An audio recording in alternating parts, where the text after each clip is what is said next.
selamat berjumpa lagi dengan Agung SS Oil Gas Main Law Channel ini.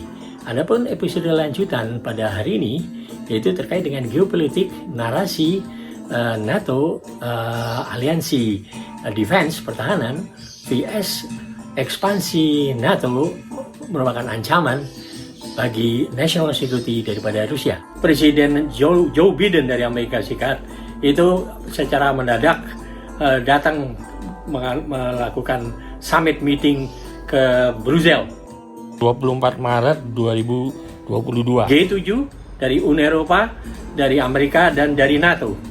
Dan itu sekaligus nanti akan mengadakan perjalanan disusul ke Polandia, di mana dia juga mengadakan pidato di sana, representasi. Nah, yang menarik mungkin yang pertama kita lihat dulu deh di itu waktu di Brussels.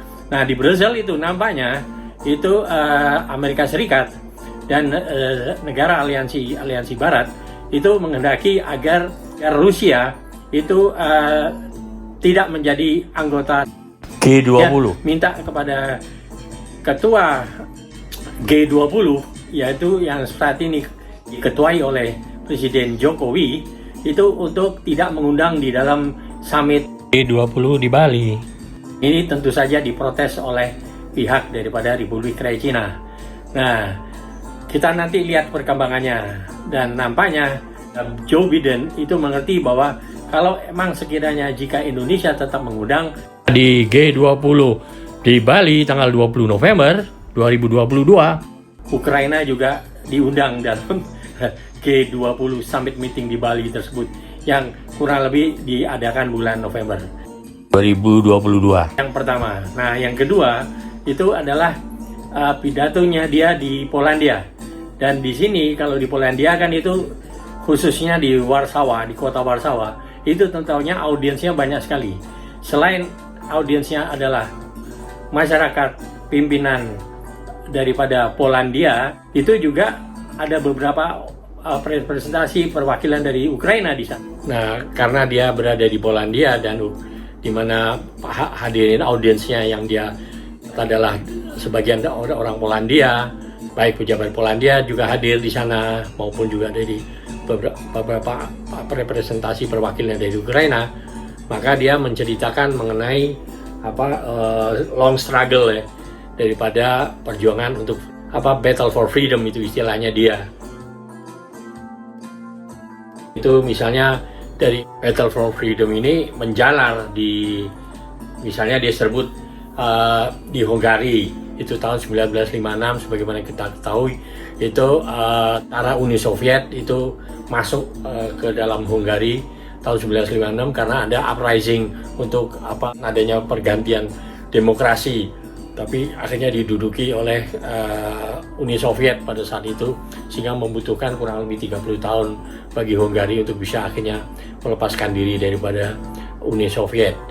Itu yang dikatakan. Terus juga Polandia itu hal yang sama, itu terjadi disebut tahun 1956 dan 1981. Terus juga Cekoslovakia tahun 1968, di mana kurang lebih dia menyebutkan bahwa tank-tank Rusia itu meng-crash demonstration yang uprising.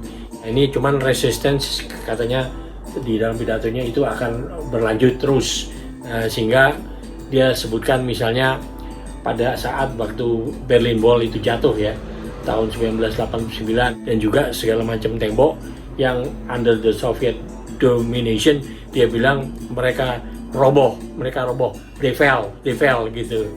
Karena dia menyebutkan bahwa battle for democracy ini could not conclude kurang lebih gitu kan. Jadi artinya perjuangannya itu lama, long struggle. Itu perjuangannya dia sebut adalah demokrasi lawan autokrasi. Demokrasi itu freedom, ya kan? Freedomnya macam-macam nih. Freedomnya tuh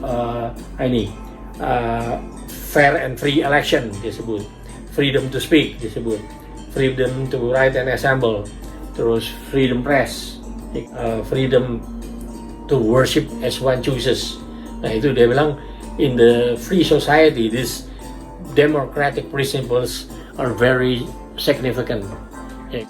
Itu jadi prinsip dasar daripada konsep daripada negara Amerika maupun negara-negara Eropa Barat ya, itu emang mereka mengedepankan demokrasi, freedom of speech segala macam. Itu karena emang dari permulaan itu kan kalau kita lihat sejarahnya daripada orang-orang Amerika itu kan tadinya yang di Inggrisnya sendiri mereka kan merupakan kelas 2 citizen, second class citizen, karena yang menjadi first class citizen itu kalau dari dulu itu kan di mana-mana itu adalah satu mengenai aristokrat ya, artinya kerajaan-kerajaan ya, feudal ya.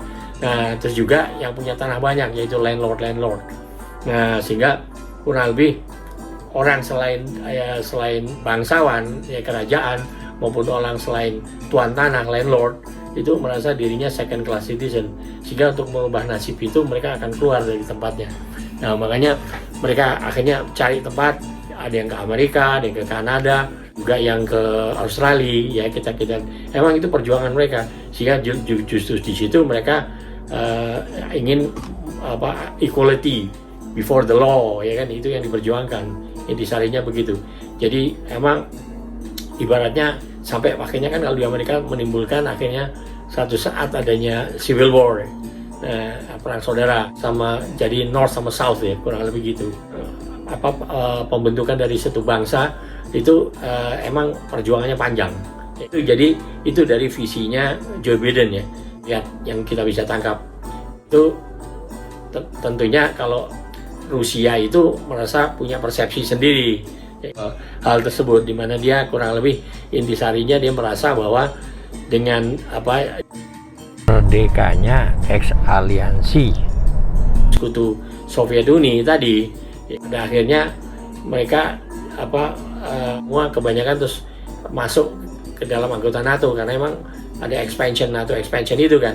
Jadi kan kita sebut bahwa ada program strategi yang di Amerika itu yang kita kalau lihat di website ya, kan ada satu jadi expansion daripada NATO, expansion daripada Uni Eropa, maka diajak kan negara-negara yang timur tadi ya kan, tadinya ke barat, nah yang timur, Eropa Timur diajak untuk masuk ke Uni Eropa. Nah itu mengenai aliansi itu ya, kekuatan keuangan nih, kekuatan ekonomi, nah gitu kan kurang lebih.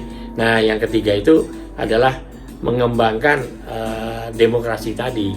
Nah itu prinsip konsep daripada yang kita bisa tangkap daripada Joe Biden, dan juga kalau kita lihat daripada freedom of movement ini. Nah itu di beberapa belahan negara ada yang prinsipnya agak beda. Republik Rakyat Cina, nah, dia otoriter kan. Nah tapi mengenai bisnisnya dia nggak otoriter, artinya dia semacam kayak kapitalis model Republik Rakyat Cina, ya kan. Nah itu Rusia juga gitu kan. Nah sekarang tinggal Rusia sendiri. Nah kalau persoalan Rusia ini lebih ke arah dia merasa dengan ekspansinya NATO itu dia merasa terancam dengan adanya semacam sabuk lah yang mengelilingi dia, yang semuanya negara-negara Eropa Timur masuk ke dalam anggota NATO. Nah yang tersisa misalnya adalah Ukraina ini salah satu kan, makanya tahun 2008 ya, dengan Bukares summit meeting dari NATO itu kan diundang Georgia dan diundang juga Ukraina. Nah itu yang menyebabkan kekhawatiran lah daripada Rusia, bahwa karena dia merasa bahwa national security-nya dia terutama terkait dengan sumurnya dia ya, yang bisa menghasilkan kurang lebih 55 miliar kubik meter ya gas alam yang disuplai ke Uni Eropa Barat ya, dan juga kepada Uni Eropa gitu per 1 tahun. Makanya ternyata kan juga dibangun tuh pipa pipa gas kan, dan udah selesai itu kan, ada pipa 1, ada pipa kedua. Nah itu dia merasa lah dari persepsinya Rusia, dia merasa bahwa Ukraina itu kalau bisa netral. Selain netral juga Ukraina itu jangan ada dijadikan pangkalan militer. Kalau jadi NATO kan jadi pangkalan militer, kurang lebih gitu. Nah itu yang dia menurut khawatir. Tapi kalau menurut Joe Biden kekhawatiran itu nggak ada, karena berkali-kali artinya di pidato itu dikatakan bahwa NATO itu adalah aliansi pertahanan, bukan aliansi untuk menyerang gitu kan. Itu punya persepsi dia lah ya. dimana kalau pelaksananya itu waktu jatuhkan Saddam Hussein dengan alasan adanya senjata pemusnah massal kan juga tidak terbukti. Nah itu kan juga semacam kayak ada aksi militer daripada Amerika masuk, bantuan tentara NATO-nya segala macam kan. Nah sehingga akhirnya ya pergantian daripada Saddam Hussein, dan cuman karena Saddam Hussein itu bisa, ibaratnya dia artinya banyak orang mengatakan dia tuh ya bisa mempersatukan beberapa elemen sekte-sekte, terutama sekte agama ya kalau di sana ya, sekte Syiah sama sekte Sunni kan kurang lebih di sana. Malah yang terakhir waktu kedatangan tentara Amerika menjatuhkan Saddam Hussein, itu menimbulkan adanya ISIS dan Al-Qaeda. Kan kita juga agak bingung karena bukan apa-apa, kok langsung banyak senjatanya, tank-tanknya, segala macam kan kalau kita lihat dulu kan.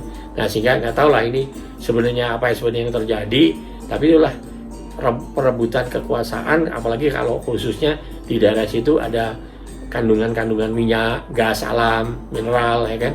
Nah karena apa? Untuk bisa fueling daripada militernya kan, terutama kan angkatan senjatanya, termasuk kapal perangnya. Nah kalau kapal induknya sih pakai tenaga nuklir ya, dan juga ada beberapa kapal selam di Amerika yang memakai tenaga nuklir.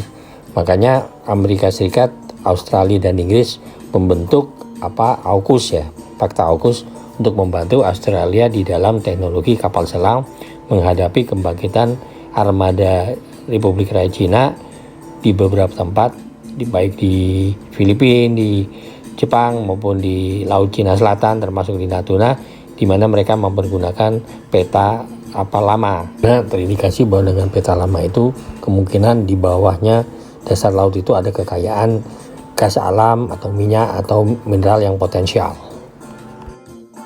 Sehingga itulah gambaran sedikit.